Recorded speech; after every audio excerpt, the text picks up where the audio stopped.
est temps de vous servir ici sur la chaîne de la maman nationale, la maman de la nation. C'est votre chaîne CSS Télévision, le reflet de tout un peuple. C'est votre émission Duel, l'émission de chaque jour, ici du lundi au vendredi, à partir de 11h, rediffusion 22h.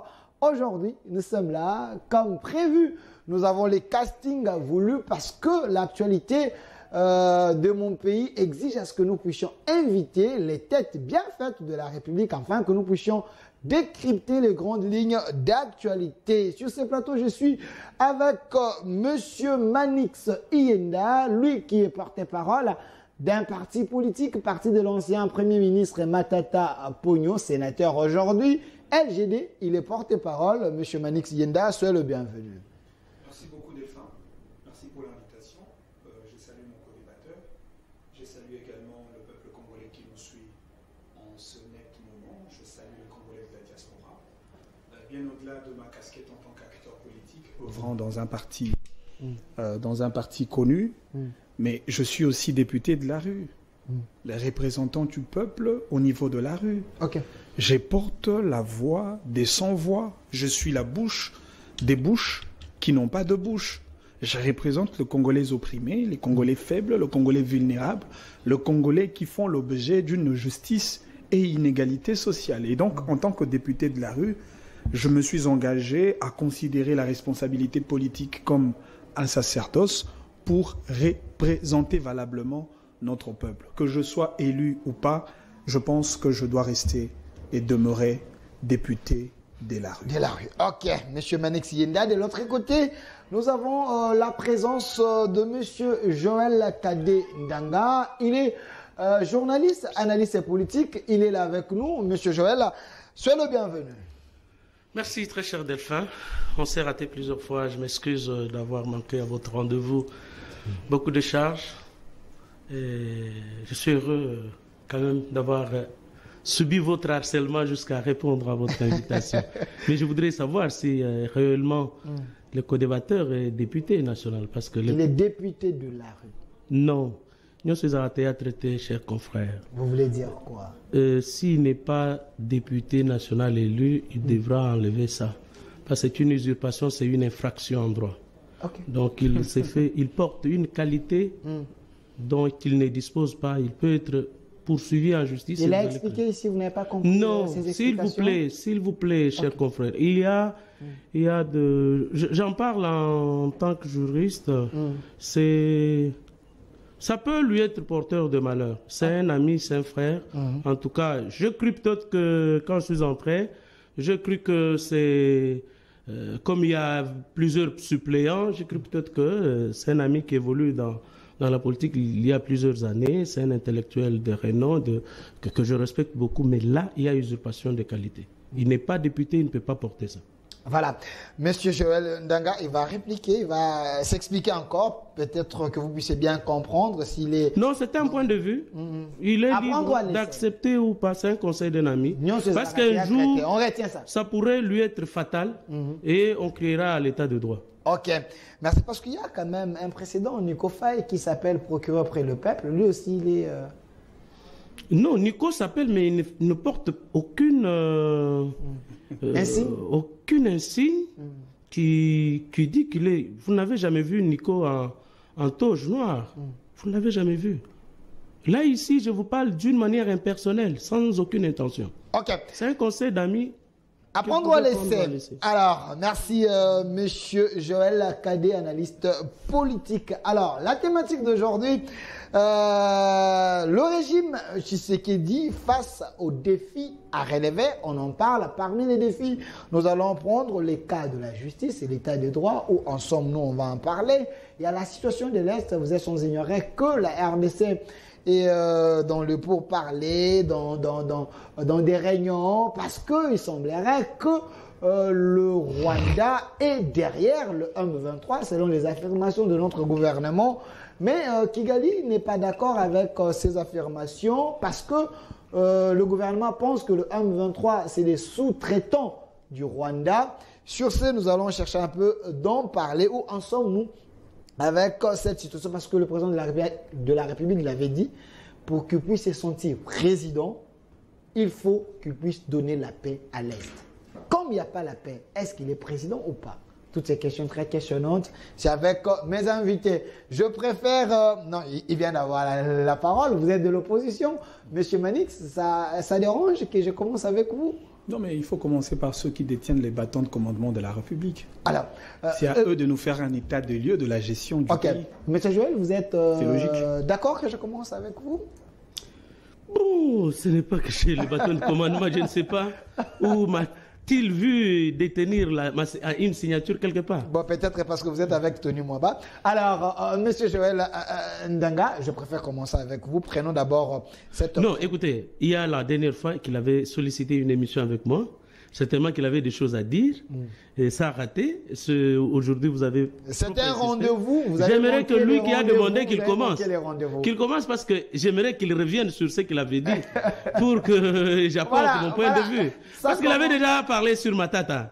Alors, ça commence chaud. Je préfère commencer avec Manix parce que j'avais... Parce qu'il avait déjà commencé. J'aimerais un peu qu'il revienne dans ce qu'il avait dit. S'il vous plaît. Voilà, pas de problème. Sentez-vous à l'aise. Vous aurez le même temps d'antenne. Je préfère commencer avec Monsieur Manix Yenda. Votre motion de procédure, c'est rejeté. Alors, Monsieur Manix Yenda, le premier cas, on prend les cas de la justice en République démocratique du Congo pour ne pas d'abord prendre Matata.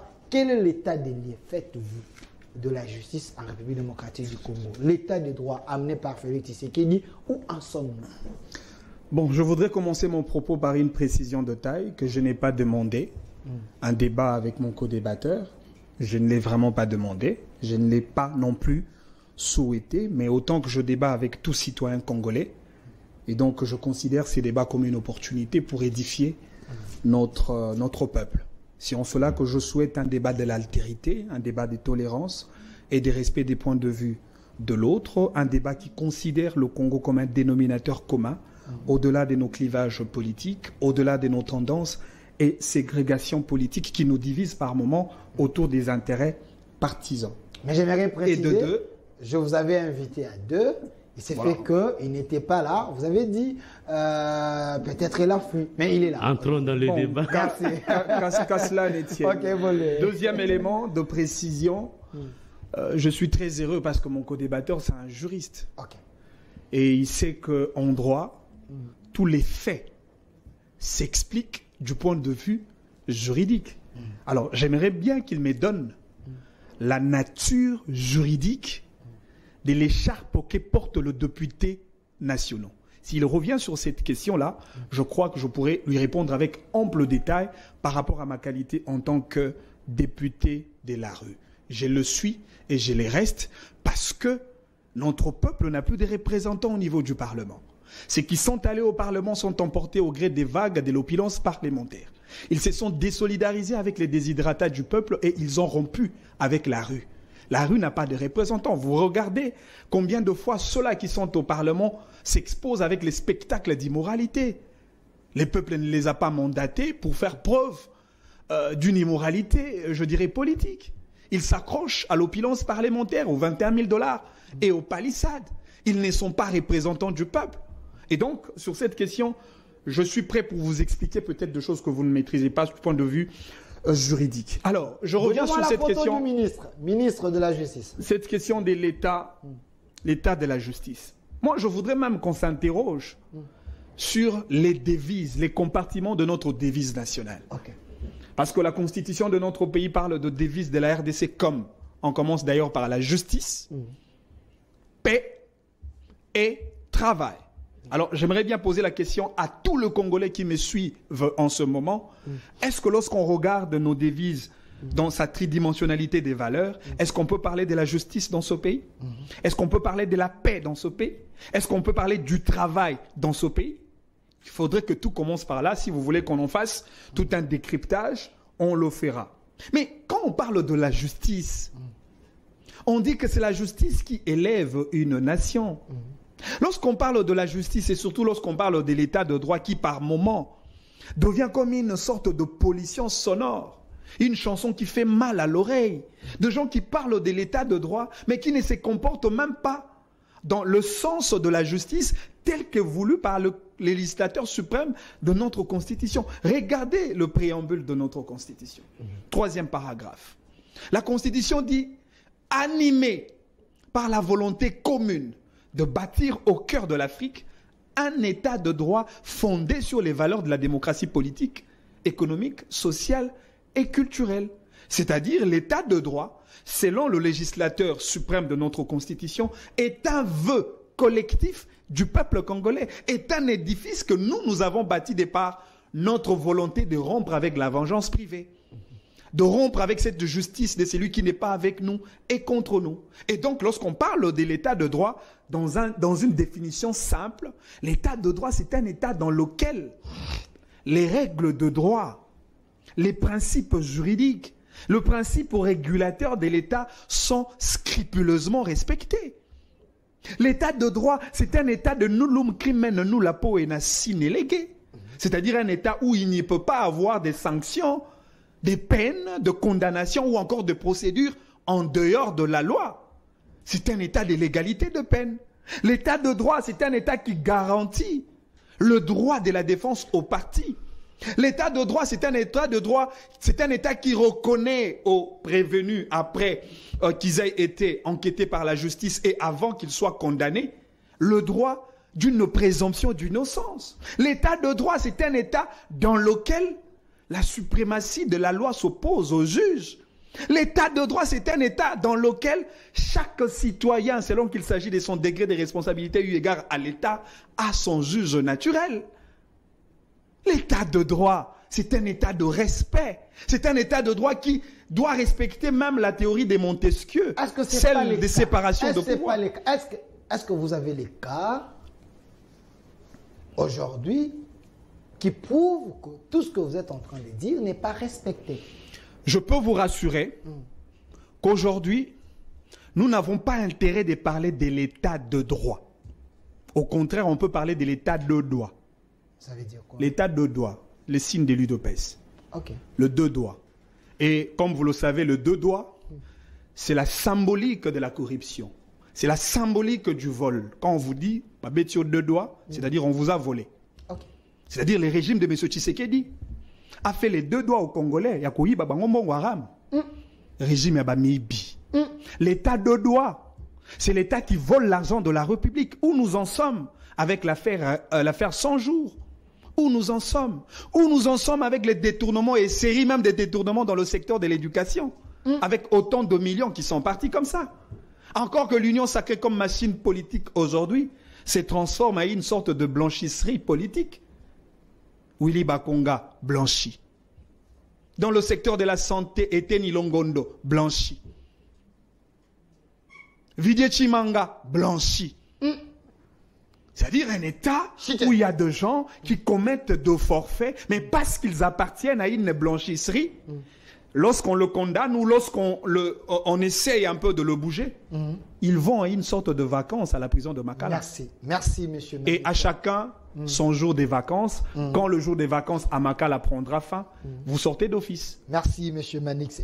Et donc, je vous interdis, autant que je vais interdire à mon co-débatteur, de parler du concept état de droit sous les régimes de Félix Tshisekedi. Ne soyez pas un dictateur ici, c'est un débat. C'est une évidence et on ne discute pas sur les évidences. Merci. Alors, vous avez 6 minutes. Monsieur Joël Cadet, je vous donne le même temps d'antenne. Quelle est votre analyse de l'état de droit en République démocratique du Congo? Est-ce le régime Tshisekedi a bougé les lignes avec l'état de droit? Merci pour la question. Je vais commencer par sa fin. Okay. Au départ, lorsqu'il fait une très belle observation, c'est d'ailleurs que je vous ai faite, quand je vous ai dit que je ne participe plus au débat avec n'importe qui, c'est parce que j'avais besoin d'un débat constructif, d'un débat scientifique, assis sur le fait, où on décrypte les faits qui sont sacrés, que le commentaire est libre, et il a parlé de la tolérance et d'une contradiction dans le respect mutuel. Mais là, il chute pour dire « j'interdis mon co-débatteur ». Bon, parce qu'il m'a interdit, alors qu'est-ce qu'il faut que je dise?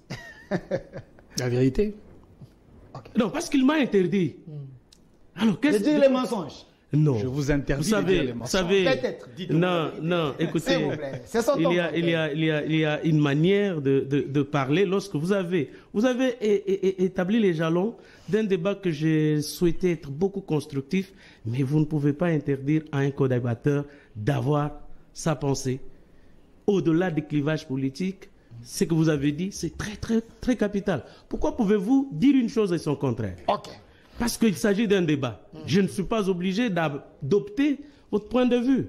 Nous venons, c'est pour l'édification de nos téléspectateurs, quitte à eux d'apprécier. Okay. J'ai beaucoup aimé la base qu'il a établie, les fondements. Okay. L'état de droit, l'égalité de tous les citoyens devant la loi. L'état de droit, c'est la suprématie de la loi sur le juge. Je suis d'accord. Okay. Alors la question que vous avez posée, à laquelle il n'a pas répondu, c'est lorsque, au lieu de dire est-ce que cet État existe, d'abord, Montesquieu établit, sépare 3 pouvoirs. Avons-nous le pouvoir législatif, oui ou non? On en a. Le pouvoir exécutif, on en a. Le pouvoir judiciaire, il y en a. Y a-t-il interférence du pouvoir judiciaire sur le pouvoir législatif? Non. Jusqu'à preuve du contraire, jusqu'à ce jour. Y a-t-il l'influence du pouvoir législatif sur l'exécutif? Non. Jusqu'à preuve du contraire, parce qu'il y a des passerelles, des collaborations. Donc, par rapport à ça, nous sommes d'accord que le Congo a un fondement qui peut le monter vers l'idéal d'un État de droit. Et encore que lorsqu'on parle d'un État de droit, c'est un idéal. C'est un idéal qui n'est pas peut-être à atteindre dans le format actuel que nous avons. Parce que vous avez appris qu'il s'agisse de la France, des États-Unis, où les démocraties sont assises depuis plusieurs décennies, vous sentez toujours qu'il y a des couacs, aussi bien avec la justice. Parce que cette justice est tenue par les individus. Mais au moins, il faut souligner une chose, que dans ce pays, pour la toute première fois, depuis que Congo est Congo, nous avons vu un directeur de cabinet du président de la République devant la barre pour s'expliquer. Nous avons vu un président... Pour la toute première fois? La toute première fois depuis que le Congo est Congo. Donc ça voudrait dire que nous avons atteint un niveau où il n'y a pas une république des intouchables. Est-ce que ce n'était pas de la poudre aux yeux, une manière d'amadouer la population? Allez, moi-même je sais quand est-ce que je vais faire, est-ce que vous puissiez sortir? En tout cas, je ne vois pas les choses de cette manière-là. Je pense l'avoir dit une fois sur un autre plateau dont je ne voudrais pas faire la publicité ici.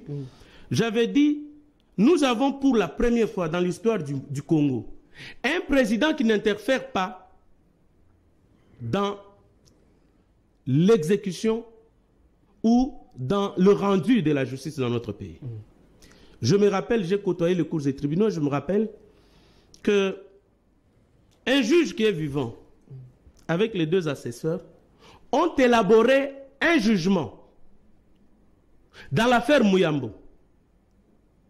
Pendant qu'ils élaborent son jugement, on lui amène les jugements déjà élaborés au niveau de l'ANER. Je dis bien, au niveau de l'ANER. Et on amène ce jugement-là, il dit je ne signe pas ça. Il refuse. On lui envoie le président de la juridiction de Kinshasa Gombe ici. On lui dit ou vous signez ou on vous tue. On appelle son épouse était en Afrique du Sud. C'est une histoire vraie. Les 2 assesseurs n'ont pas pu. J'en connais un qui a craqué, qui est mort. C'est ce qui n'est pas le cas aujourd'hui. Parce que vous ne verrez pas le président de la République appeler un juge ou l'AG Mbelou appeler un magistrat pour lui dicter une attitude à suivre. Il a parlé de 100 jours. Mais 100 jours, je crois qu'il venait de traverser sur Saut de Mouton avant d'arriver ici. 100 jours, c'est la venue de l'université, où vous et moi dans ce pays ici, pendant 3 ans, sous Thomas Louaka, les gens pour quitter Ngaba vers Makala étaient obligés de prendre place à bord des chariots. 100 jours, c'est la venue de l'université, la venue force publique. 100 jours, c'est la venue Sayo. 100 jours, c'est la venue Bokassa. Où depuis tout ce temps ici, personne n'avait quitté de Kabambare jusqu'au centre-ville à Kinmazière. Ce qui est le cas aujourd'hui. 100 jours, c'est quitter ici, jusqu'à Kamonia. La route qui faisait Chikapa, Kinshasa, où l'on faisait 2 semaines, 3 semaines, aujourd'hui, vous pouvez partir d'ici jusqu'à Kamonia dans moins de 24 heures. C'est ça, 100 jours. 100 jours, c'est autant de projets. À Goma, au Katanga, où il y a des barrages, c'est ça, 100 jours.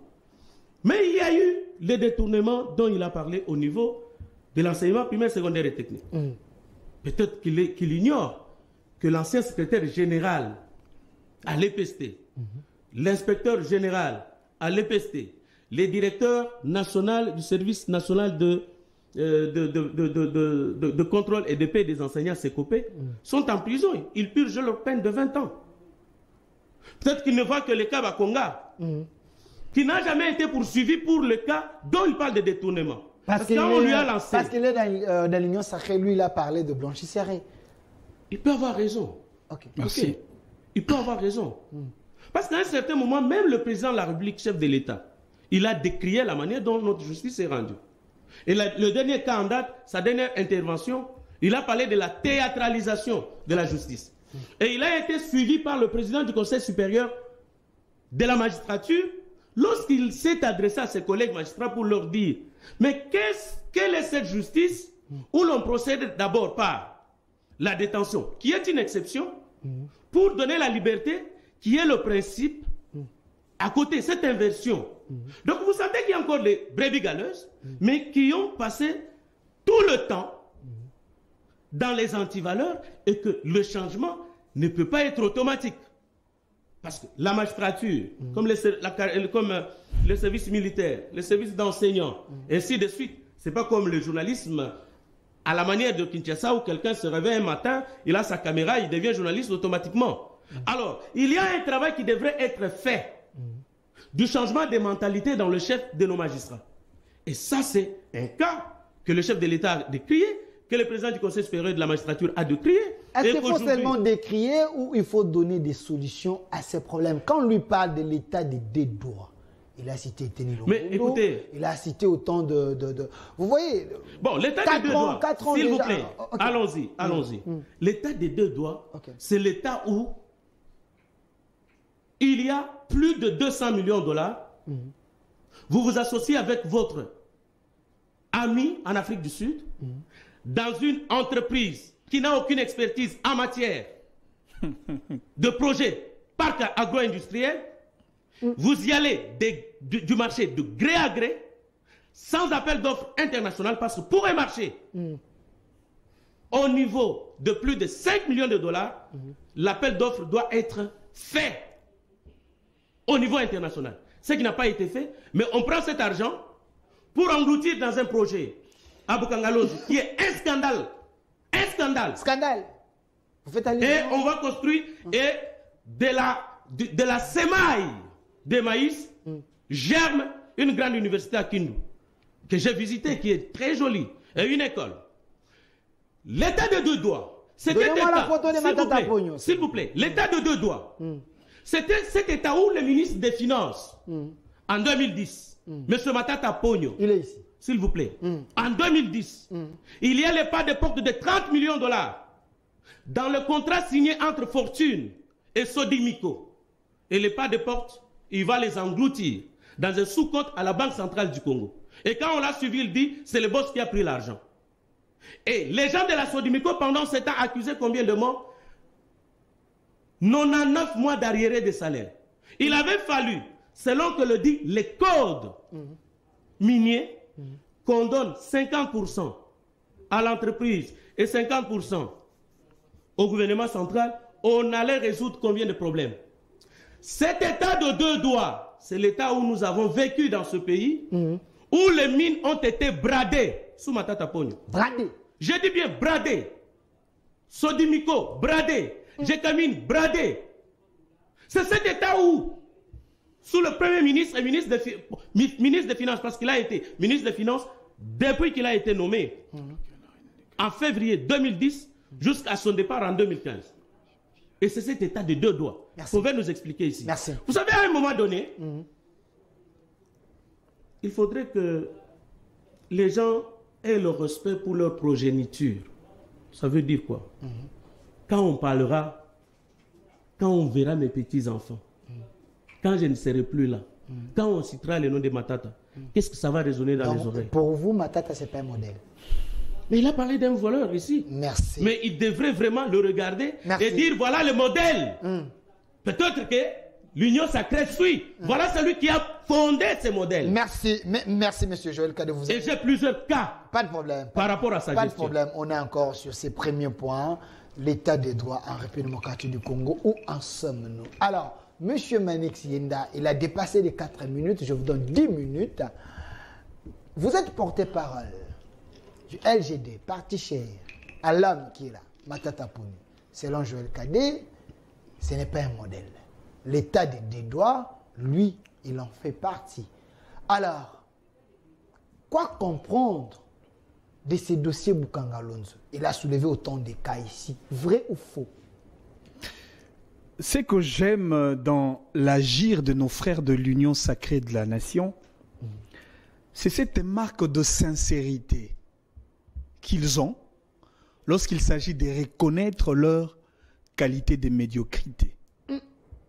Quand Kabound dit qu'il y a transfert d'argent dans le jet, quand Kabound dit que l'Union sacrée, c'est un regroupement qui met en avant-plan la jouissance. Mais lorsqu'ils ont réagi contre Kabound, ils n'ont pas remis en cause le fait que Kabound le traite ainsi, mais ils disent au moins, vous aussi Kabound, vous êtes jouisseurs. C'est-à-dire, ils ont admis les faits qu'ils sont jouisseurs, mais plus Kabound. Comme le fait mon co-débatteur sur le plateau, il admet les faits que le régime de l'Union sacrée est composé des voleurs, mais il veut ajouter plus Matata. Ok, ça c'est votre analyse. Il admet déjà que c'est un régime, ils sont dans un régime des voleurs. Mais lorsque je parle de l'état de droit, encore que c'est dans un état de deux doigts que le Kadiocha institutionnalisé, comme vous le faites là, prend place à l'information objective et vérifiable. Je reviendrai au fond même de tous les dossiers qu'il est en train d'évoquer sur le plateau. C'est dans l'état de droit que nous avions vu M. Kalouba comme président de la Cour constitutionnelle être limogé de la manière la plus irrégulière possible. C'est dans l'état de droit que nous avons vu le président de la République s'interférer avant même le rendu de la justice pour l'affaire Matata, disons pour l'affaire Vital Kamerhe, en disant que Vital était un homme sincère et qu'il pouvait reprendre ses activités au sein des institutions de la République, alors qu'on sait par moments que la parole du président vaut une loi. C'est dans l'état de droit que nous avons vu les présidents du Sénat, président de son État et dans une séance officielle, qui refusent d'appliquer la teneur juridique de l'arrêt rendu par la Cour constitutionnelle, l'arrêt Kalouba. C'est dans le tas de droit. C'est dans le tas des droits où Jimmy Kitenge passe 2 mois et 2 mois sans être jugé par son juge naturel. C'est dans l'état de droit. C'est dans le tas des droits où Maman Marie, une dame de plus de 70 ans, après avoir interpellé par le service public de l'État, j'imagine les services de sécurité et renseignement, du coup, c'est la première dame qui la reçoit pour lui donner des conseils. Encore qu'il faudrait s'interroger sur le statut juridique de la première dame. C'est dans l'état de droit où au sein de l'UDPS, un citoyen représentant un organe aussi statutaire, je parle de Kakwenda, Victor Kakwenda, qui met son point de vue, conséquence logique, il a passé au moins une nuit à la prison de Makala. C'est dans l'état de droit. Et donc, lorsqu'on parle de l'état de droit, attention, il faudrait revenir sur le principe des bases tel que posé dans l'architecture constitutionnelle de notre pays et aussi par rapport au principe directeur de droit constitutionnel qui organise les institutions de la République. Je vous ai entendu parler de la théorie de Montesquieu, la séparation de pouvoir. Monsieur, attention, Tshisekedi s'interfère. Les vétos politiques supplémentent sur le pouvoir judiciaire.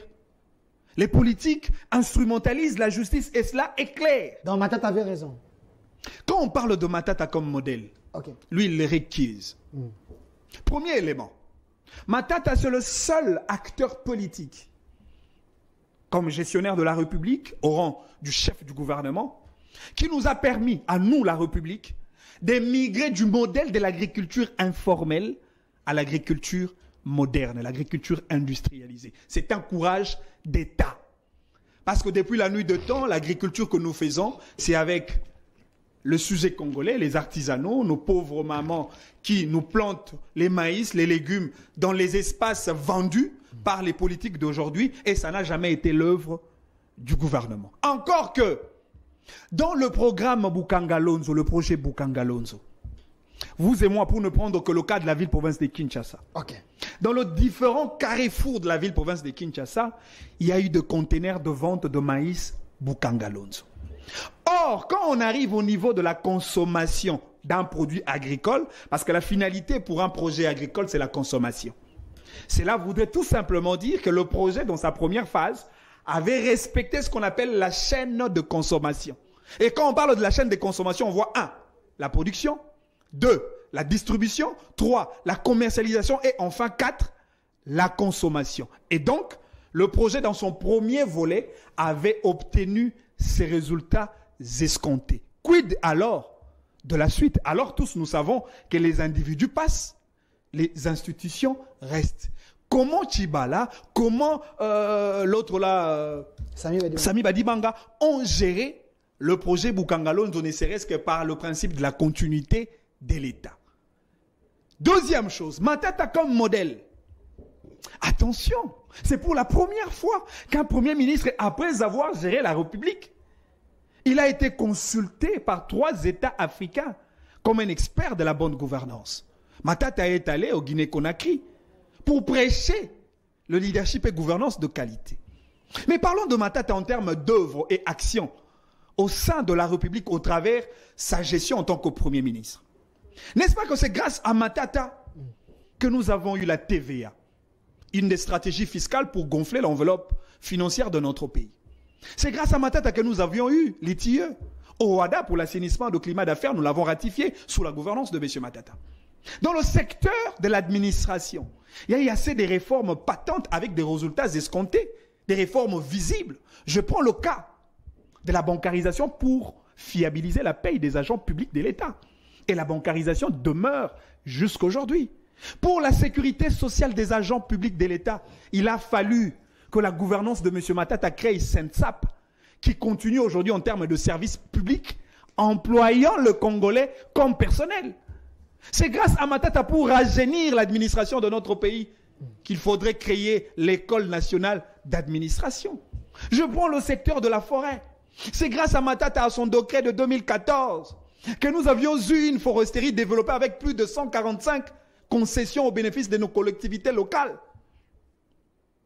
C'est grâce à Matata toutes ces choses. 3 minutes. Et donc aujourd'hui, tout est clair. Là, je n'ai même pas cité Transco comme réforme et résultat en termes des efforts dans le secteur du transport. Je n'ai même pas cité Congo Airways avec qui nous avions acheté 4 avions avec le fonds propre de la République, alors que ces choses demeurent jusqu'aujourd'hui et les régimes de Félix Tshisekedi s'appuient sur le base laissé par Matata en termes de gouvernance de qualité. Et Tshisekedi s'appuie sur cela au nom du principe de la continuité de l'État. D'où, lorsque Tshisekedi finirait son mandat, quelles sont les bases en termes d'action que Tshisekedi laisserait pour que son successeur fasse aussi la continuité de l'État? Mais voilà les bases que Tshisekedi a laissées dans un sens d'un pouvoir de procrastination. Tshisekedi nous a laissé le port de Banana qu'il a posé la pierre, dont on ne sait même pas quand est-ce qu'il va le terminer, alors que le mandat va prendre fin dans quelques mois. Tshisekedi nous a promis de lancer ces programmes de développement de 145 territoires. Je ne sais même pas cette histoire, si nous en sommes où avec cette histoire de développement de 145 territoires. C'est en cela que je le qualifie comme un pouvoir de procrastination. C'est-à-dire des gens qui commencent des choses qu'ils ne terminent jamais. Tshisekedi a promis aux Congolais qu'il ferait de la RDC l'Allemagne d'Afrique. Alors que jusque-là, Nous ne sommes même pas le Rwanda d'Afrique. Tshisekedi a promis aux Congolais qu'il ferait des Congolais des millionnaires. Qui sont ces Congolais qui sont devenus millionnaires, ne serait-ce que par les politiques sociales et économiques de M. Tshisekedi? Encore que Tshisekedi, lorsqu'il a planté son décor en termes de gouvernance, je finis par là, il a éclaté sa vision politique sous 4 compartiments. Il a parlé, de la création d'une société solidaire avec les valeurs de la convivialité, fraternité, unité et concorde nationale, alors que c'est dans le régime de Félix Tshisekedi qu'on a senti l'accent du tribalisme, népotisme, clientélisme et tout le reste. Deuxième compartiment, je finis par les compartiments de la vision de M. Tshisekedi. C'est très important. Il a parlé de la croissance économique durable avec les modèles du développement économique endogène. Regardez les indices du développement humain, parce que la météo pour mesurer la température économique d'un pays, c'est le PIB, c'est le pouvoir d'achat de la population. Regardez la température dans le marché d'échange. Il y a des effets inflationnistes qui sont là. L'économie de la RDC est en berne. Tshisekedi a parlé de la bonne gouvernance tout en s'appuyant sur le pilier de la lutte contre le gabegie financier, la concussion, la corruption, alors que le régime de Tshisekedi est le régime qui fait la promotion de la corruption. J'ai fini par cet élément. Tshisekedi nous a parlé de l'homme comme le chantier des chantiers, alors que tous nous savons que le développement de l'homme congolais n'est pas que par la famille, encore qu'il faudrait même se poser la question, qu'est fait les ministères de genre et famille? 2, l'école, encore qu'il faudrait se rendre compte si la gratuité n'est pas forcément la gravité de l'enseignement primaire et secondaire. Encore de 3, l'université, est-ce qu'il faudrait parler de la qualité de l'enseignement supérieur de notre pays? Et enfin, le travail. 4 ans de gestion, aucun Congolais n'est engagé, ne serait-ce que dans le service public de l'État, si ce n'est pas le membre de l'UDPS qui sont nommés ça et là. Monsieur Manix Yenda, je vous ai vraiment laissé suffisamment le minute. Vous comprenez ensemble avec moi que c'est ça la démocratie, en République démocratique du Congo. Vous êtes sur la chaîne de la Maman nationale, les opposants parlent librement. Alors, Monsieur Joël Cadet, j'aimerais que nous puissions faire un débat de fond. Manix a soulevé des problèmes, des cas, les réalisations de prouesses de Matata. Vous avez dit que Matata, ce n'est pas un modèle par rapport à ce que vous avez dans votre tiroir. Qu'est-ce qui est faux dans ce qu'il a dit? Et qu'est-ce que tu sais qu'il a fait de mieux pour améliorer? Bon, d'abord, comme je vous l'avais dit, je n'aime plus les débats avec des gens qui ne viennent pas avec des faits. Okay. Là, vous avez senti que c'est quelqu'un qui veut tenir un meeting. Moi, je donne de faits. Sincèrement. Non, il n'y a aucun fait dont il Tout ce qu'il a dit, il voulait tenir un meeting. Ce sont des supputations. Pas de problème. Ce sont des allégations. Ok. Et puis, il a abordé plus de 100 cas à la fois. Parce qu'un débat, c'est quoi? Un débat, vous avez émis un fait, on en décortique et on trouve que chacun l'analyse à sa manière et on propose des pistes. Ici, on vient, régime de voleurs. Matata, c'est une antivaleur dans ce pays. Je dis bien, Matata, c'est une antivaleur. Avec toutes les réalisations s'il vous plaît, je vous ai donné un cas. Ok. Je vous ai donné un cas. Matata est ministre des Finances. Où sont partis les pas des portes? Vous êtes journaliste d'investigation. Okay. Allez dans toutes les entreprises minières. Sodimiko, Gécamine, Miba, Sokimo, Sakima chez lui. Dites-moi une seule entreprise où sous Matata, on a reversé les 50% consacrés dans les codes miniers aux entreprises concernées. Moi, je vous donne les faits. Et je peux même vous rappeler, si vous voulez, si je savais qu'on allait parler des individus à qui on jette les fleurs, je pouvais t'amener tout un colis. Pas de l'état de droit, mais il y a un cas. Non, je vous dis. Okay. En principe, moi, en tant que Kambele Mbele, moi, je lui ai toujours dit, c'est un grand frère que j'apprécie beaucoup. Lui, il ne peut pas me regarder dans les yeux. Parce qu'il sait que ce de quoi je parle ici, ce sont de faits vrais pour lesquels moi, j'ai toute une pile de preuves. Ok. Dans toutes les entreprises. Si je suis journaliste, je l'ai commencé dans les mines. Ok. Je ne viens pas ici pour de gros mots, pour intimider les gens, pour crier sur les quoi. Je crois qu'il vous appartient de savoir organiser les... Ce n'est pas que lui parle le temps de minutes comme si nous étions en train de présenter notre plan notre projet de société. Ce n'est pas un débat de campagne électorale. Ici, c'est un débat. Ne soyez pas plaintif. Non, je ne me pleure jamais. Voilà. Bon, parce que vous criez, vous procrastination, tout ça, ça veut dire quoi? La question. S'il vous plaît, Qu'est-ce qui est faux dans s'il vous plaît, je prends un cas. Vous auriez pu prendre, bon, peut-être que c'est à vous. Je prends un seul cas, bancarisation. Bancarisation aujourd'hui. Je vais parler d'un seul cas parce qu'il veut qu'on y arrive. Il y a des écoles, des enseignants aujourd'hui. Parce qu'à ce jour, l'État n'a pas d'arriéré.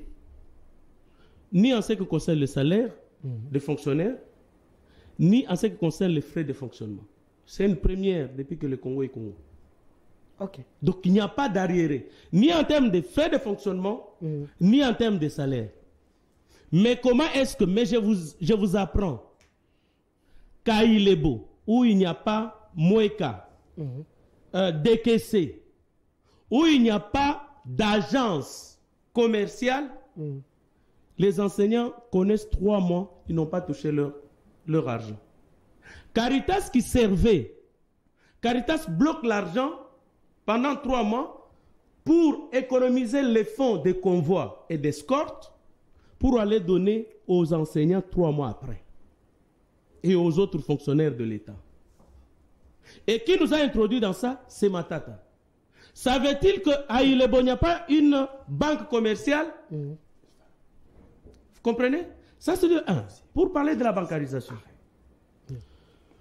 Vous partez, il y a des coins où il n'y a pas de banque. Où les gens doivent prendre au moins 1 mois, s'agissant des enseignants, il va suivre son salaire là-bas, et pendant ce temps, les enfants, qui les encadrent. Donc, c'est un projet bien qu'il fallait louer, mais qui, avant de le mettre en pratique, il y avait des préalables. Et c'est une histoire qu'il a faite juste pour enrichir les banques, dont sa banque qu'il venait de créer, qui n'est pas loin de chez vous ici. Et la banque n'a qu'une seule agence.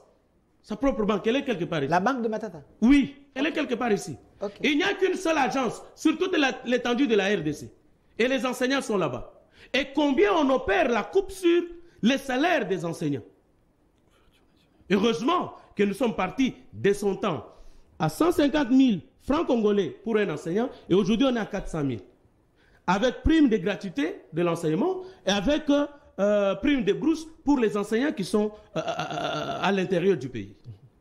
Il parle de la gratuité de l'enseignement. Mais moi j'aimerais... Gratuité de l'enseignement. Non, vous savez, c'est ce que j'ai dit. Vous m'avez amené en face d'un opérateur politique. Moi je ne suis pas politicien. Je viens sur votre plateau comme politologue, comme internationaliste, avec ma nouvelle qualité de juriste, pour analyser les faits. Il s'agit des faits politiques. Je suis journaliste. Je viens ici pour analyser les faits. Alors, lui vient pour intimider les téléspectateurs avec des gros mots.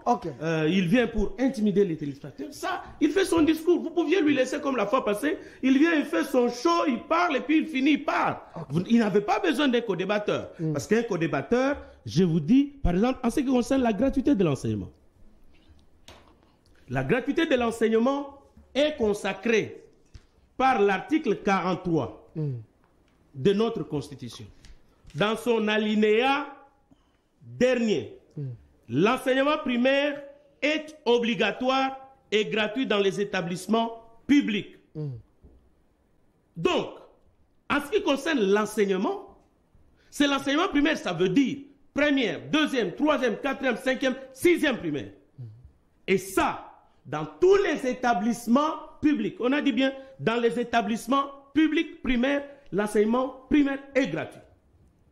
L'enseignement primaire n'est pas à confondre avec les salaires des enseignants. La gratuité de l'enseignement n'est pas à confondre avec le nombre de bancs dans une classe. Mais il y a eu les effets induits de la gratuité de l'enseignement. C'est notamment le surpeuplement de classes par les élèves. Parce que plus de 5 millions d'élèves que Matata avait abandonnés sur la rue, parce que cette constitution ici, c'est celle qui a régi Matata. Matata a escamoté cet article. Matata. On a parlé de 1000 écoles par an. Montrez-moi une seule école construite par Matata. En dehors de sa propre école. Il n'a pas laissé les écoles. On nous disait, si on a retardé l'application de la gratuité de l'enseignement, c'est parce qu'on disait qu'on devrait parer à la construction des écoles. Et lorsqu'on aura les écoles, il était prévu, depuis Gizenga jusqu'à Matata, qu'on construise 1000 écoles par an. Et on nous disait ici chaque année, où est parti cet argent de la construction de 1000 écoles par an? Ça, c'est la première question. Et en ce qui concerne la gratuité de l'enseignement, je vous dis que j'ai été dans toutes les 26 provinces. La gratuité de l'enseignement est d'application stricte. Mais je vous ai dit qu'il y a les effets induits, notamment le manque de bancs. Et à cela, le ministre Tony Mwaba y a trouvé la solution. Il a lancé pas une école sans bancs. Et les gouvernements provinciaux ont pris la chose à bras-le-corps. Il y a construction des écoles. On en est à 16 jours. Des écoles dont je peux vous montrer les localisations et je peux vous remettre le tout. Vous avez les écoles. 787 écoles qui ont été construites dans ces pays. Allez au Kankokolo. 773. Allez au Kankokolo, vous allez voir les écoles construites. Allez à Djibaya, au Kasaï central. Allez à Ndemba.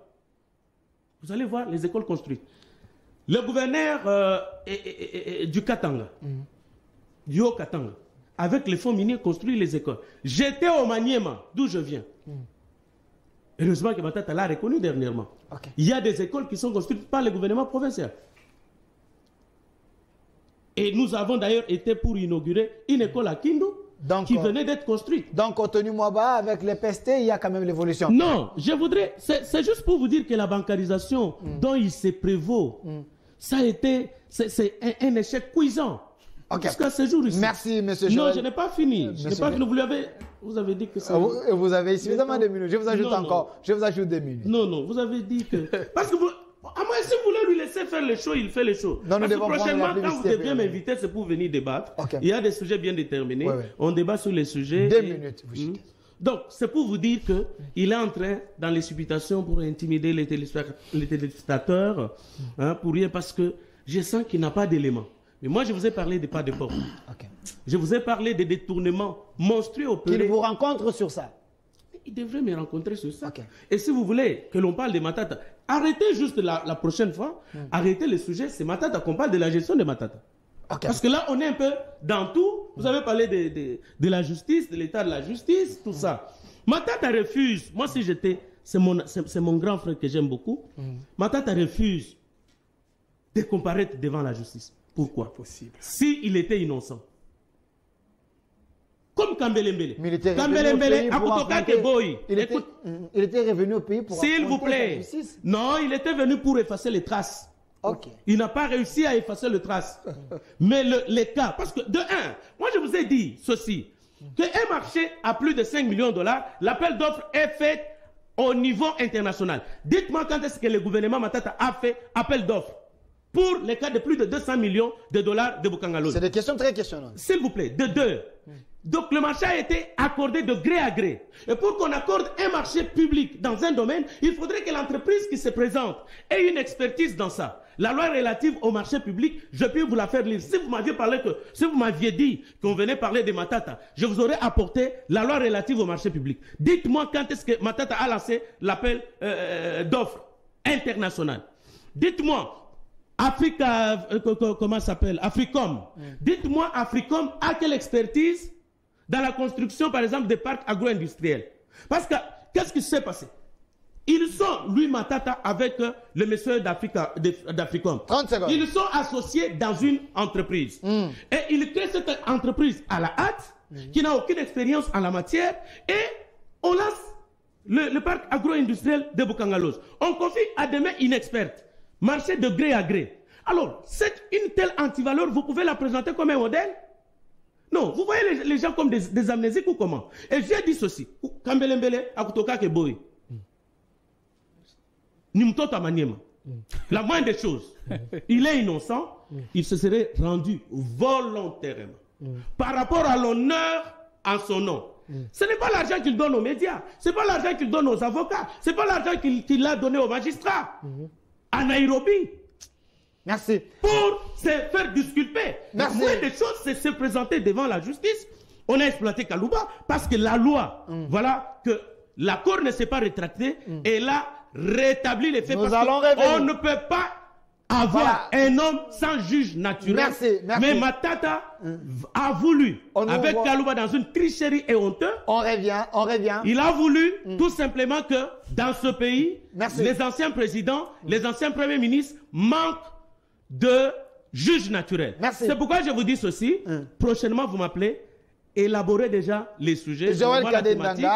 Quand nous venons, c'est pour débattre sur ces thématiques, au lieu de me présenter quelqu'un qui vient faire son show sur le plateau, qui vient faire son meeting. Joël Kadendanga. Prochainement, vous le laissez seul, il vient, il fait son meeting, il fait son théâtre. S'il vous plaît. Moi, je ne suis pas là. S'il vous plaît, un peu le mot courtois, il ne fait pas les théâtres. S'il vous plaît. Alors, je m'aimerais, on prend la publicité. Quand on va revenir, on revient sur cette question. Parce que il ne faut pas aller plus loin de ces sujets, comprenez bien. Le régime Tshisekedi face aux défis à relever. Parmi les défis, on a pris le cas de l'état des droits en RDC. En parlant de l'état des droits, vous avez cité Matata et autres, le dossier Bukangalonzo. Parce qu'il s'agit de l'ancien Premier ministre, parce que nous parlons de l'état des droits, quand on va revenir, on va essayer un peu de placer un mot sur l'arrêt de Kalouba et l'arrêt de Kamuleta. Est-ce Matata est justiciable ou pas? On revient sur ça et puis on va passer à un autre sujet concernant l'insécurité à l'Est. Prenons la...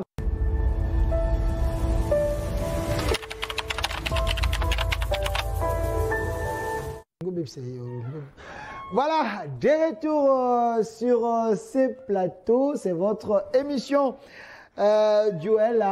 Ici, les débats continuent même après la pause avec...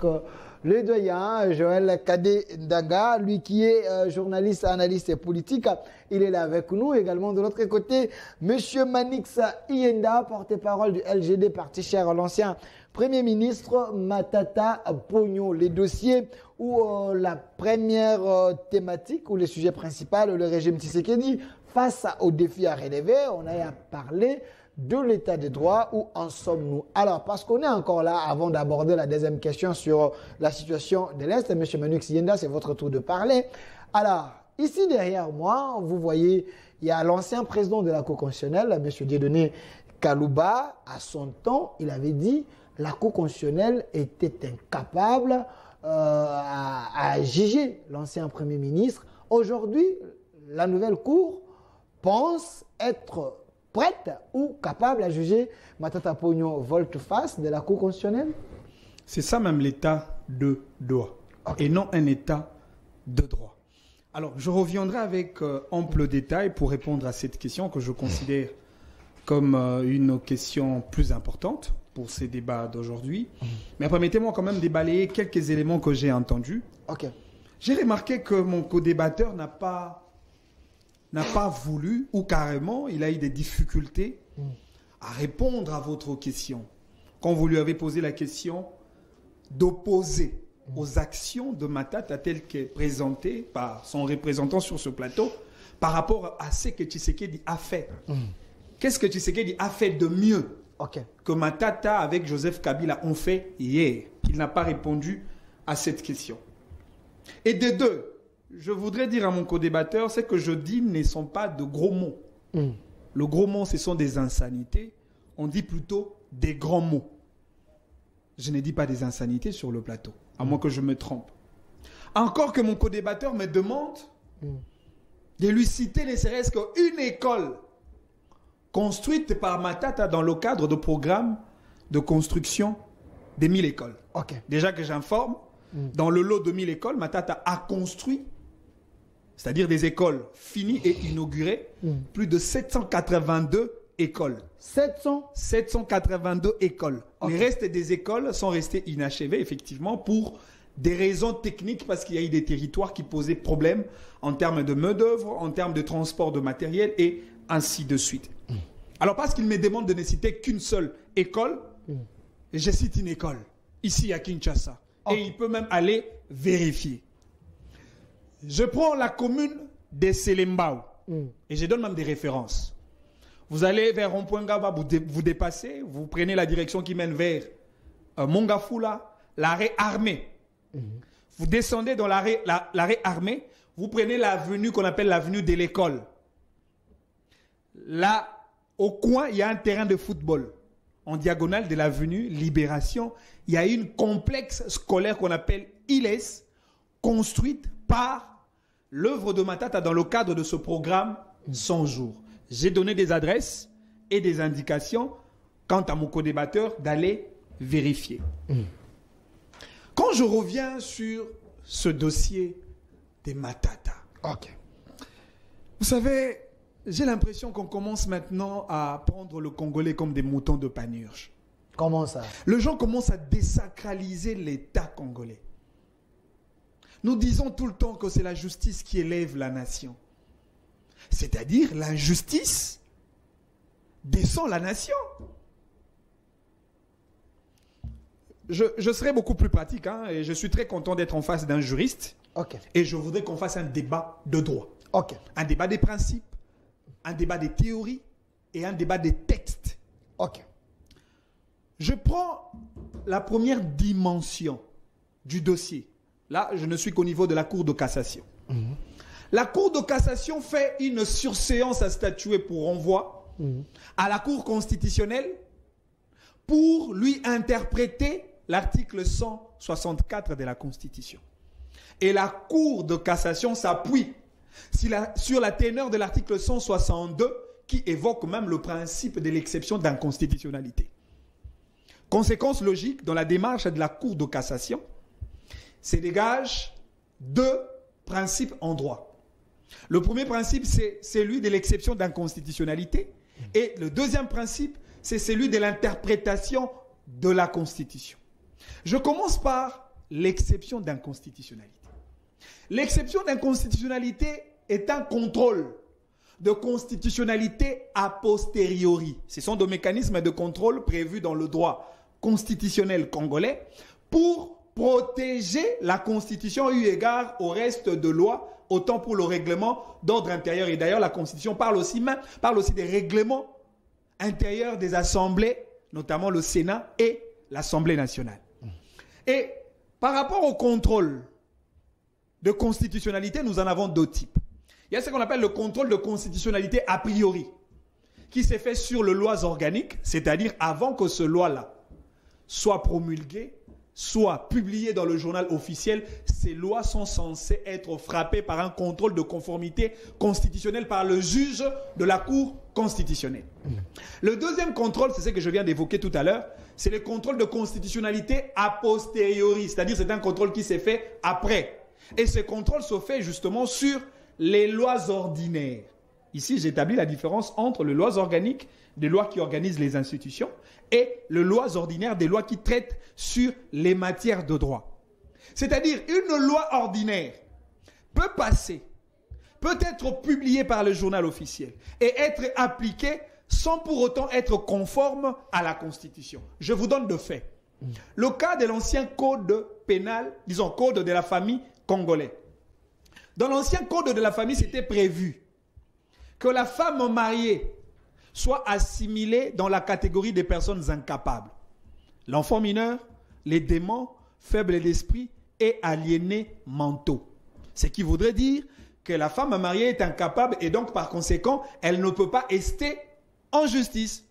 Alors que dans la constitution de notre pays, on parle, l'article 12, on parle du principe de l'égalité entre l'homme et la femme devant les instances judiciaires.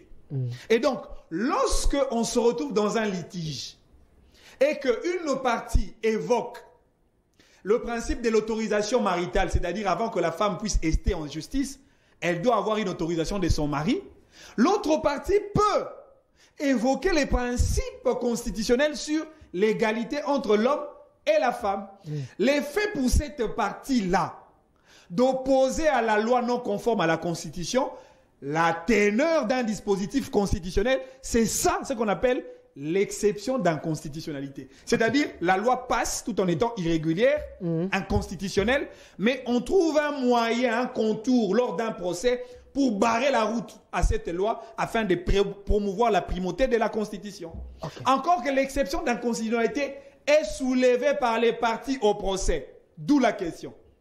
qui était cette partie entre Matata, Kitebi, Grobler, qui avait soulevé cette exception d'inconstitutionnalité dans le procès. La deuxième démarche, la Cour de cassation demande à la Cour constitutionnelle de lui interpréter l'article 164 qui contient les deux citations. Je cite, dans l'exercice de ses fonctions et à l'occasion de l'exercice de ses fonctions. Pour la Cour de cassation, ne comprenant pas la portée de cette citation, elle demande l'interprétation de la Cour constitutionnelle. La Cour habilitée à interpréter la Constitution. En matière de recours pour interprétation de la Constitution, la Constitution reconnaît à une catégorie de personnes le droit de saisir la Cour pour cette matière-là. La Constitution parle 1. du président de la République, 2. président de l'Assemblée nationale, 3. président du Sénat, 4. Le 1/10 de chacune des chambres parlementaires, 5. le gouverneur de province et enfin 6. les présidents des assemblées provinciales. Et là, la Constitution n'a pas cité le juge de la Cour de cassation. D'où la question. D'où tire le fondement juridique de ce juge pour amorcer une telle démarche constitutionnelle? Ça, c'est la deuxième irrégularité. Encore qu'en droit, on dit que la compétence judiciaire est d'attribution. Cela voudrait dire, avant qu'un juge puisse agir dans une matière de droit donnée, il doit avoir la permission de texte, la permission de la loi, la permission juridique. Au cas contraire, ce serait de l'anarchie juridique. Et puis de deux, le dossier est arrivé. Non, ça c'est un débat technique. Ici, je ne fais pas un débat avec un journaliste ou encore le membre de l'UDPS ou de l'Union Sacrée. Ici, j'ai fait un débat avec un juriste, quelqu'un qui a été sur le banc de l'école pour apprendre l'intelligence de droit. Le temps. Et donc, pour ça, je me sentirai à l'aise de faire un débat technique. Alors, le dossier arrive au niveau de la Cour constitutionnelle. Ironie du sort, la Cour rejette la requête de la Cour de cassation. Encore chose grave, après avoir rejeté la requête de la Cour de cassation, la Cour s'est saisie, s'auto-saisit d'office. D'où la question, est-ce que le maître en face peut me donner les mécanismes juridiques prévus en droit pour que la Cour constitutionnelle s'auto-saisisse d'office afin de juger quelqu'un alors qu'il y a même un arrêt déjà pendant de la même Cour ayant les effets exécutoires à l'égard de tous. Deuxième question, qu'est-ce qu'on ferait alors de cet arrêt Kalouba qui a été déjà rendu et ayant les effets exécutoires à l'égard de tous? Merci pour toutes ces questions. 5 secondes. Je finis par cet élément, c'est très important. 5 secondes, Chité. Nos amis, pour justifier la catastrophe judiciaire, pour justifier les coups d'État constitutionnels, pour justifier ces monstres juridiques entretenus par le nouveau juge de la Cour de cassation, ils parlent des revirements jurisprudentiels. Je voudrais que cette émission soit pédagogique. Sur le plan de la Cour constitutionnelle, il n'y a que 3 mécanismes pour que le juge de la Cour revienne à ses décisions. Le premier, c'est lorsqu'il s'agit d'une erreur matérielle. Encore que, sur le plan de l'erreur matérielle, le juge ne touche que la forme et non le fond. Par exemple, si dans un arrêt, Matata a été condamné par 20 ans de prison et que dans la rédaction de l'arrêt, au lieu d'écrire 20 ans, on écrit 2 ans, donc il y a erreur matérielle, le juge peut le corriger. Deuxième mécanisme, c'est dans l'hypothèse d'interpréter son propre arrêt. Parce qu'un arrêt déjà rendu devient une source de droit pour les autres juges. C'est comme ça qu'on parle de la jurisprudence. C'est-à-dire si les autres juges dans un autre litige ont la difficulté d'interpréter ou de comprendre l'arrêt de la Cour constitutionnelle, ces juges-là peuvent revenir vers la Cour pour que la Cour lui interprète son propre arrêt. Encore que ça, c'est encore une intervention de forme et non de fond. Et enfin, en 3, lorsqu'on parle des revirements jurisprudentiels, c'est là où nos amis de l'Union Sacrée ne le comprennent pas. Et je comprends, il y a eu des juristes venant des universités périphériques qui les ont donné certaines intelligences à bloquer comme des récitations à l'école maternelle et ils les reproduisent comme telles. Les revirements jurisprudentiels, c'est une possibilité pour qu'un juge puisse se dédire de sa décision précédente. Mais pour que cela soit possible, il y a une condition, et je le considère comme une fatalité, une condition sine qua non.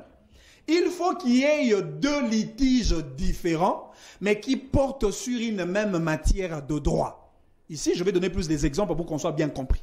Les revirements jurisprudentiels seraient beaucoup plus tenables comme point de vue si, dans l'arrêt Kalouba, la Cour s'était déclarée incompétente et que plus tard, la même Cour poursuit un autre ancien Premier ministre, par exemple Tchibala, et pour Tchibala, la Cour se déclare compétente. C'est dans ce cas-là, le fait pour la Cour de se dédire au travers un nouveau dossier, ayant sur la même matière, parce que la même matière ici, c'est la compétence juridictionnelle de la Cour. La compétence monsieur Manix-Yenda. Personnelle de la Cour sur la personne. Merci, je vous ai laissé suffisamment. Encore que je finis par cet élément, s'il vous plaît, 30 secondes. S'il vous plaît, 30 secondes. Quand on parle de dans l'exercice et à l'occasion de l'exercice de ses fonctions, je vais donner simplement un exemple. L'exemple de Jean-Marc Kabound. Jean-Marc Kabound comme vice-président de l'Assemblée nationale. C'est-à-dire, comme il était membre du bureau, s'il détourne l'argent destiné au fonctionnement de l'Assemblée nationale, c'est-à-dire il commet une infraction dans l'exercice de ses fonctions. Mais lorsque Jean-Marc Kabound, dans son cortège, il se permet de trouer le pneu d'un véhicule, il commet aussi l'infraction. Mais il commet cette infraction à l'occasion de l'exercice de ses fonctions.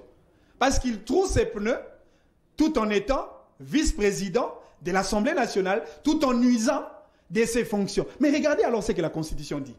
La Constitution dit pour poursuivre les présidents de la République et les premiers ministres, première condition, il faut que le Parlement soit réuni en congrès. Encore que la Constitution poursuit. Si le président de la République ou le premier ministre est condamné d'office, ils perdraient leur fonction. Et cette déchéance des fonctions sera déclarée par la Cour constitutionnelle. Maintenant, qu'on nous dise, si Matata est condamné aujourd'hui, il va perdre quel type de fonction? Encore que l'article 17, l'article 19... Merci. Il faut laisser l'autre parler. Calmez-vous. Je sens que vous avez la matière. Donnez-moi l'autre photo. L'actuel président de la Cour constitutionnelle. Voilà. Monsieur Joël Kadindanga. J'aime parce que j'ai invité des têtes bien faites de mon pays. Il y a les étudiants qui sont à la maison, ils sont en train de vous suivre et en train de noter. Je vois des messages ici, les gens qui sont en train de réagir pour la qualité de ces débats. Est-ce l'actuel président de la Cour constitutionnelle ou la Cour actuelle est en train de marcher sur les lois de la République, charcuter même la Constitution, jette l'opprobre même sur cette Cour? Bon, d'abord, il faudrait que je m'arrête pour féliciter mon co-débatteur. Parce qu'au moins, peut-être, le peu de temps que nous avons échangé pendant la pause lui ont permis de saisir ce que j'entends dans un débat, dans une émission. Ça, j'admire, parce que de lui, j'ai appris. Vous comprenez? Merci. Et les étudiants qui sont de l'autre côté ont appris. Ils ont appris. Mais il a bien parlé, il a bien explicité à l'occasion et dans l'exercice. Mais je crois que c'est exactement parce que la Cour venait de dire, ce n'est pas que Matata reviendra devant. La Cour a rendu cet arrêt pour l'avenir. Parce que l'arrêt ne sera pas rétroactif. Il connaît la rétroactivité de la loi pénale. Ça ne sera pas Matata. Mais la Cour s'est remise dans l'ordre qui a été brisé par Kalouba. Et pour des raisons que je ne sais pas expliquer ici. Des raisons politiques, des raisons idéologiques, des raisons que je puis dire spirituelles. Malheureusement, je ne pourrais pas avoir des éléments matériels pour expliquer les raisons qui ont poussé Kalouba à agir de cette manière. Parce que Kalouba a piétiné le droit. Kalouba a piétiné la loi. Mais vous n'avez pas les éléments matériels, mais vous affirmez qu'il a... S'il vous plaît, non, par rapport... Non. Dans son explication en donnant le cas de Kabound. Kabound détourne l'argent destiné au fonctionnement de l'Assemblée nationale. Il est dans l'exercice de ses fonctions. Mais maintenant, Kabound trouve les pneus encore que Kabound n'a jamais trouvé le trou. C'est un exemple. Oui, c'est un exemple. Alors, dans la mesure où Kabound étant premier vice-président de l'Assemblée nationale, commet une infraction de droit commun. C'est à l'occasion de l'exercice de ses fonctions. Alors, reculons. On dit pour ceux qui ont suivi dans les réquisitoires, qu'est-ce que je dis, dans la feuille d'instruction du ministère public lorsqu'il a saisi la Cour constitutionnelle, il dit le Premier ministre 1 a commis l'infraction de détournement par les surfacturations. 2, il a violé la loi relative au marché public, comme je venais de le dire, que pour accorder le marché public, vous ne pouvez accorder le marché public qu'à une entreprise ayant justifié l'expertise dans les domaines. Le procureur général dit que Africom n'a pas cette expertise et qu'elle venait d'être créée 3 ans avant. Et le procureur général de la République près la Cour constitutionnelle dit que établit un lien, donc conflit d'intérêts entre Matata et les messieurs d'Africom. Bon, alors, doit-on poursuivre qui? Monsieur Matata, Monsieur Kitebi et Kobler. Bon, merci beaucoup. Bon alors, on va suivre Matata. Cette infraction, il l'a commis quand? Quel est le moment de la cristallisation de l'infraction? Parce que la cristallisation de l'infraction nous pousse à calculer la durée. Qu'est-ce qui se passe? La prescription. La prescription, merci beaucoup. Alors, or, Matata, si les faits infractionnels sont établis, c'est à l'occasion de l'exercice de ses fonctions en tant que Premier ministre. Et même, et à ce niveau-là, la Cour constitutionnelle est compétente. Je préfère lire les articles. Pas de problème. La Cour constitutionnelle est le juge pénal du président de la République et du Premier ministre pour des infractions politiques de haute trahison, d'outrage au Parlement, d'atteinte à l'honneur ou à la probité, ainsi que pour les délits d'initiés ou pour les autres infractions de droit commun commises, 1. dans l'exercice, souligné, ou à l'occasion de l'exercice de leurs fonctions. Elle est également compétente pour juger leurs coauteurs et complices. Ça, c'est la Constitution. Et en français facile, c'est compris. Et à ce niveau ici, sans entrer dans le juridisme scientifique dont mon débatteur a fait preuve d'un niveau beaucoup plus excellent dans la maîtrise de la matière de droit. Mais techniquement, il a bien expliqué les choses. Mais à ce niveau-là, moi, j'ai besoin d'être disculpé. J'ai besoin d'être blanchi. La moindre des choses, c'est quoi? C'est me présenter devant les juges. Ne pas y aller par les dilatoires. Parce que les dilatoires, lui, en tant que scientifique, il sait qu'on les soulève juste pour soit échapper aux poursuites ou à être jugé. Mais si vous sentez que Matata a peur de la justice, Matata ne veut pas établir son innocence. Or, il a des enfants, il a des petits-enfants. À qui, lorsqu'ils vont commencer, ah, papa n'a vu non mouibi. Oh, papa n'a vu non Zaki mouibi. C'est ainsi que j'avais dit même dans la dernière législature, lorsque on convoquait un ministre, par exemple comme Moussoungaï, pour venir se justifier sur le ciment, ça ne sert à rien que la motion soit retirée. Messieurs, venez présenter vos moyens de défense.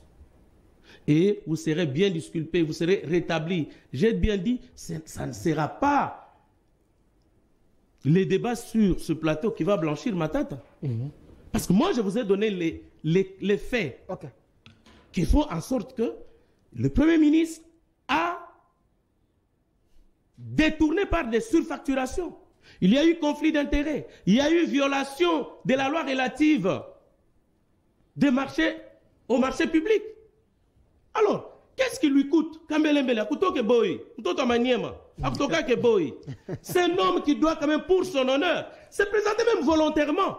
Là, vous voulez le séduire dans sa langue. Aurais-je été Matata, moi, je vous jure, aurais-je été Matata, moi, j'allais comparaître volontairement. J'allais appeler Kobler, j'allais appeler Kitebi. Venez, nous allons comparaître. Mais ça allait être bon si la justice n'était pas instrumentalisée. C'est là où il y a la crainte des Matata. Dites-moi à quel niveau la justice a été instrumentalisée si ce n'est pas la justice rendue par Kalouba. S'il vous plaît. Dites-moi, parce que même en français facile, on donnerait cette constitution à un enfant dans l'exercice de ses fonctions et à l'occasion de ses fonctions. Et la Cour constitutionnelle a rétabli le droit en disant qu'elle est compétente pour juger le Premier ministre ou pour juger. On a poursuivi M. Tchibala, il l'a cité, dans le détournement, par exemple, des indemnités de sortie des membres de son cabinet. C'est pas possible. Il a été cité. Donc aujourd'hui, Tshisekedi peut, tel qu'il est la président de la République, se permettre sur la route, il tire sur vous, vous allez mourir et on ne va pas le poursuivre. Donc il n'aura aucun juge. Donc le Premier ministre Sama Lukonde, donc il peut détourner comme il voudra. Donc il n'a pas de juge pour le poursuivre. Donc c'était un précédent fâcheux si les choses restaient dans cet état-là. Mais moi, je reviens vers mon grand frère Matata, dont mon ami en face. Son porte-parole. Porte-parole. En tout cas, moi j'aimerais entendre que la semaine prochaine, de la même manière qu'il avait abandonné ses charges chez le dictateur Alpha Condé, heureusement qu'il était venu avant. Moi je crois, c'est pourquoi la Bible dit, toute chose concourt au bien de ceux qui aiment Dieu. Parce que s'il était resté chez les dictateurs où il est allé prêcher la bonne gouvernance, mais alors qu'il y avait la mauvaise gouvernance, je crois qu'il y serait resté. Merci. Je bénis Dieu qu'il soit rentré pour comparaître, et moi j'aimerais que ce ne soit pas la presse qui va le blanchir, que ce ne soit pas les gesticulations des avocats dans plusieurs plateaux, mais j'aimerais que le Premier ministre Matata aille comparaître qu'on sache comment est-ce que a-t-il détourné ou pas, parce que comment vous pouvez semer les maïs au Bandundu, une université va germer au Maniema. Merci, M. Joël Kadé Ndanga. On me fait signe, il nous reste 4 minutes. Alors, je vais vous donner... Donc la sécurité, on ne va pas parler dans l'Est. 1 minute 30 secondes, 1 minute 30 secondes, on chute sur ça parce que ce dossier nous a vraiment pris le temps. Bon. Et c'est toujours pour l'intérêt de la nation. Donnez-moi la photo où le chef de l'État est avec Kagame. J'aimerais bien avoir cette photo ici derrière. Vous êtes sans ignorer que ces problèmes dérangent plus d'un. Il y a même la communauté internationale. Voilà. Nous avons conflit RDC-Rwanda. On en parle, mais la réunion de Luanda exige un cessez-le-feu à partir du 25 novembre à 18h, suivi du retrait du M23 qui doit retourner aux positions initiales. Si le M23 ne se retire pas, les chefs d'État de l'EAC vont autoriser l'usage de la force. Alors, je préfère ouvrir cette question avec vous, c'est également votre mot de la fin. Alors, pensez-vous qu'il faut aller sur le plan diplomatique, ou soit de la RDC a des ressources qu'il faut pour attaquer le M23, mettre les ennemis dehors, ou soit il faut compter seulement sur la diplomatie? Monsieur Delphin, excusez-moi, sur cette question de la sécurité, nous avons déjà émis nos points de vue. Le régime de Tshisekedi est un régime des incompétents, de gens qui n'arrivent pas à sauvegarder l'intégrité territoriale de notre pays. Et revenir à tout moment, je crois que c'est quand même fatigant. Laissez-moi finir sur certains éléments que j'ai entendus de mon co-débatteur au sujet de la... Vous avez que 2 minutes, et puis lui va terminer l'émission. Je voudrais d'abord dire à mon co-débatteur, parce que c'est quand même un responsable, il est parent. Je ne pense pas que si votre enfant vous amène un devoir, s'agissant de répondre, si possible, s'aimer les maïs peut récolter l'université. Je ne sais pas comment, en tant que parent, vous pouvez expliquer à votre enfant un tel mécanisme. C'est-à-dire votre enfant qui vous demande, papa, est-ce possible de s'aimer les maïs et récolter l'université? Si vous êtes un parent responsable, je pense que c'est à ces moments-là que vous allez devenir rationnel et objectif. De 2, mon co-débatteur, vous devez savoir que l'avis, le point de vue du ministère public ne lit pas le juge. Je vous ai dit que le ministère public avait formulé sa requête, mais le juge de la Cour a rejeté cette requête. Le ministère public peut demander un taux de peine à infliger à un prévenu et que le juge le rejette parce que le juge est souverain. De 3, je ne sais pas pourquoi on dit que Matata échappe à la justice. Alors qu'à 2 reprises, Matata a été à l'étranger. Sous l'appel de la justice congolaise, Matata est revenu pour répondre à l'appel de la justice. Je ne comprends pas ces contrastes-là. Comment on peut venir au pays pour répondre à l'appel de la justice et en même temps fuir la même justice? Joël Kadé dit on ne gagne pas les procès sur des plateaux. Non mais, il pense qu'il dit Matata peut se présenter de manière volontaire. Il dit que Matata peut appeler Kitebi. Pour son honneur quand même. Non mais ce n'est pas ça la justice. C'est comme ça que nos amis de l'Union sacrée ne comprennent même pas les valeurs de la justice. Lui il pense que la justice se fait sur base des imaginations. La justice se fait sur base de la loi. La justice se fait sur base des règles établies. sur base des principes. Et je vais même vous citer quelques principes constitutionnels. 1 minute, chité. La Constitution dit, je commence par l'article 17, nul ne peut être poursuivi, arrêté, détenu ou condamné qu'en vertu de la loi et dans le forme que la loi prescrit. Ça, c'est l'article 19. Je m'en vais à ça, c'est l'article 17. Je m'en vais à l'article 19. L'article 19 dit... C'est vrai que j'avais activé le chrono. L'article 19 dit... 4 minutes. L'article 19... Ouais, mais non, là, je suis dans un débat scientifique, vous m'embrouillez. Non, j'avais activé le chrono. Pas de problème, je vais vous donner le temps. L'article 19 dit, nul ne peut être soustrait ni distrait contre son gré du juge que la loi lui assigne. C'est-à-dire, ici, vous voulez condamner Matata, personne ne vous le refuse. Mais respectez quand même les procédures y afférentes. Respectez quand même la loi. Respectez quand même la Constitution. J'ai fini par cette proposition. Parce que nos amis n'ont aucune capacité de proposer par rapport à cette réalité. Okay. Vous savez, en droit, on dit les faits précèdent le droit. C'est-à-dire, il doit y avoir des événements, il doit y avoir des faits qui doivent inspirer les législateurs, les rédacteurs de la loi, pour qu'ils créent des réponses juridiques par rapport à un problème posé. Merci. Ici, c'est une question et occasion pour le Parlement congolais de retourner vers le Parlement pour nous légiférer une loi sur la poursuite des anciens présidents de la République et anciens Premier ministre. Merci. À défaut de quoi? Merci, on violerait la Constitution. Merci. On violerait les lois de la République au nom d'un État de droit. Monsieur Manix Yenda. Le pays n'est pas géré comme l'UDPS. Calmez-vous, s'il vous plaît. Le pays n'est pas géré dans la tête de M. Tshisekedi. S'il vous plaît, calmez-vous. Le pays n'est pas géré par rapport au rythme politique de l'Union sacrée de la nation. Le pays est géré sur base des lois. Et respectons la loi. Merci. Alors, Monsieur Joël Kadé, dans le même minute qu'il vient de faire, je vous les donne. Je vous les donne, Monsieur Joël Kadé. S'il vous plaît. S'il vous plaît. S'il vous plaît.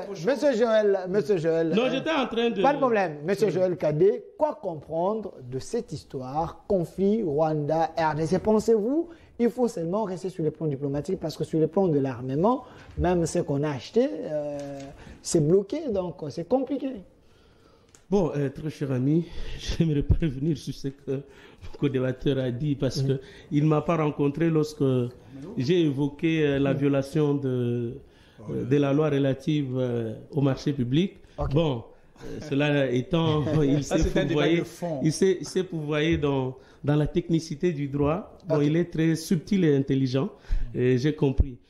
Par rapport à la question de l'Est, il faut savoir qu'aujourd'hui, avec les déclarations de Guterres, avec la dénonciation du gouvernement congolais à travers le vice-premier ministre, le ministre des Affaires étrangères, que nous sommes victimes d'un complot. Ce complot, il est international et on ne voulait pas, les anglo-saxons particulièrement, ne voulaient pas qu'il y ait des États grands en Afrique. Ça avait commencé avec l'Algérie, et ça a suivi Mali, le Nigeria, le Soudan.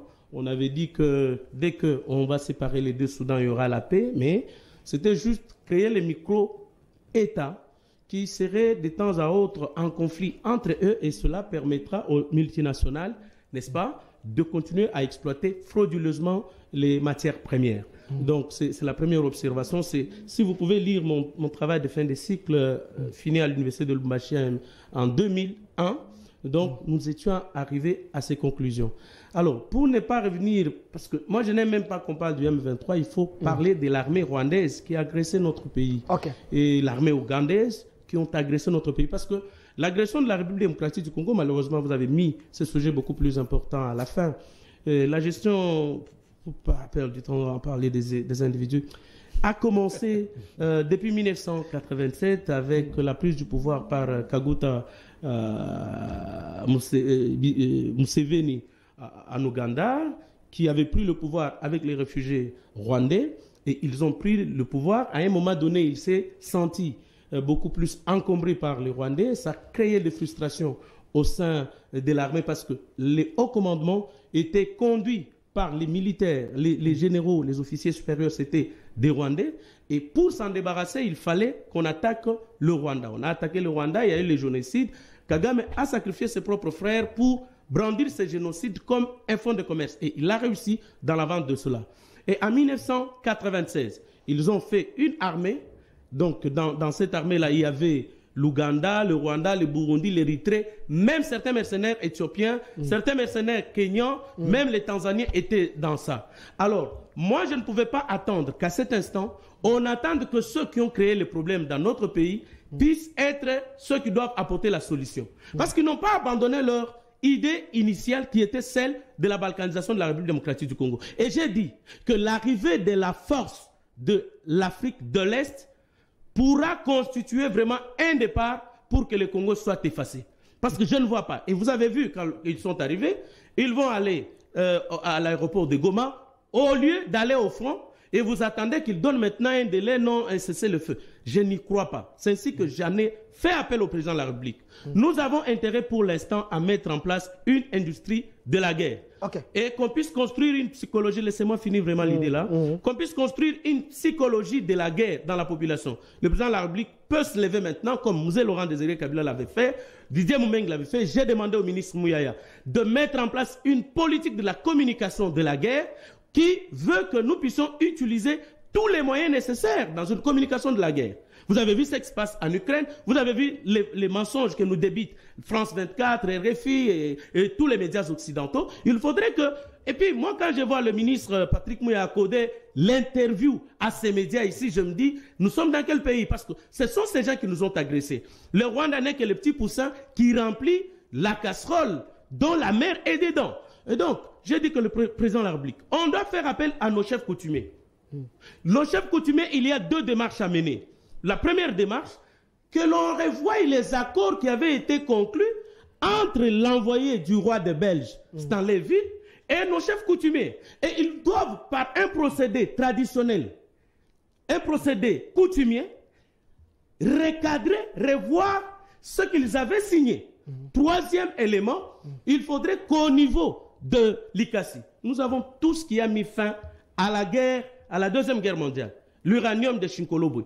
Nous pouvons mettre en place nos techniciens, nos chimistes, nos physiciens, tous ceux qui sortent par exemple de ISTA et consorts, les consulter au niveau des ministères de la recherche scientifique, enseignement supérieur et universitaire, EPST et tous les autres ministres, créer des sous-commissions pour qu'on réfléchisse comment est-ce qu'on peut faire. Parce que avec la diplomatie, tout simplement, on ne gagnera pas cette guerre. Merci. Parce que le Congo, Brackman l'a dit, je veux citer, Brackman l'a dit, nous n'avons pour ami que le Congo. Le Congo n'a pour ami que le Congo. Donc on ne peut pas compter sur l'Ouganda, on ne peut pas compter sur le Burundi. C'est ainsi que je demande au président de la République, à l'instant ici, de mettre en place les stratégies qui feront en sorte que tous les Congolais, parce que je ne vois pas, il n'y a jamais eu une seule armée au monde qui a vaincu la force publique congolaise. Donc le Rwanda, ce qui nous a beaucoup plus affligés avec la signature encore de la reconnaissance du territoire de Minembwe,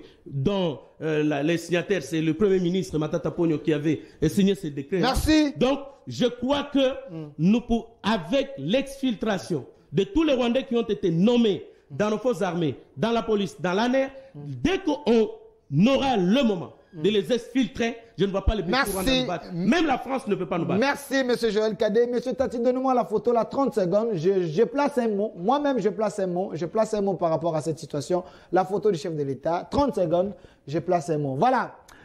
J'aimerais sensibiliser tous les Congolais.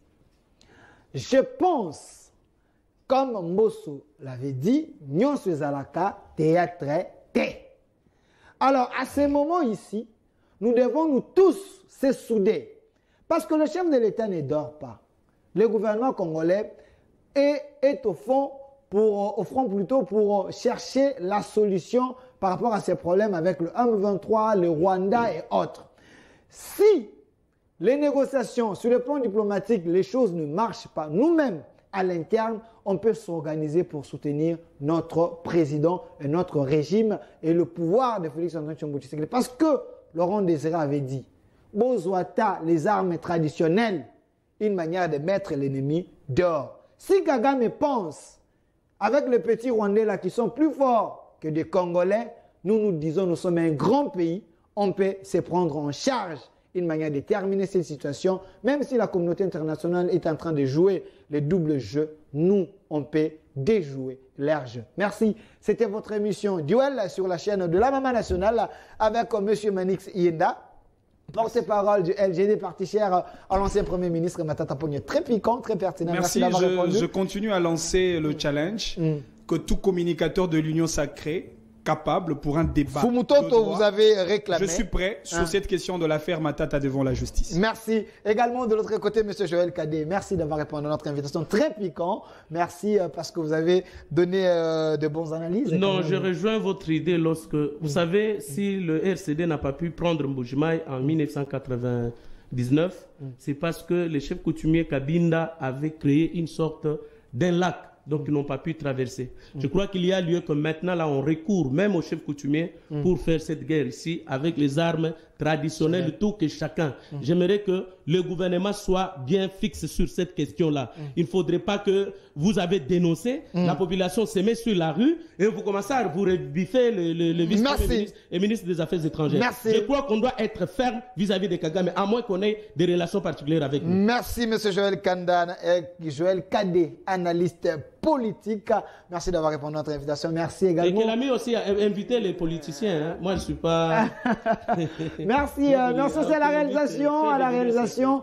Monsieur Lazik à la main ingénieuse, avec Monsieur Philemon, à la régie finale, Monsieur Tati. Merci pour cette très belle réalisation. Derrière la caméra, Monsieur Eric et Monsieur Andric. Suivez la rediffusion sur la chaîne de la Maman Nationale à 22h. Cette émission, c'est chaque jour du lundi au vendredi. Restez fidèles à nos programmes. Une autre RDC est possible. Au revoir.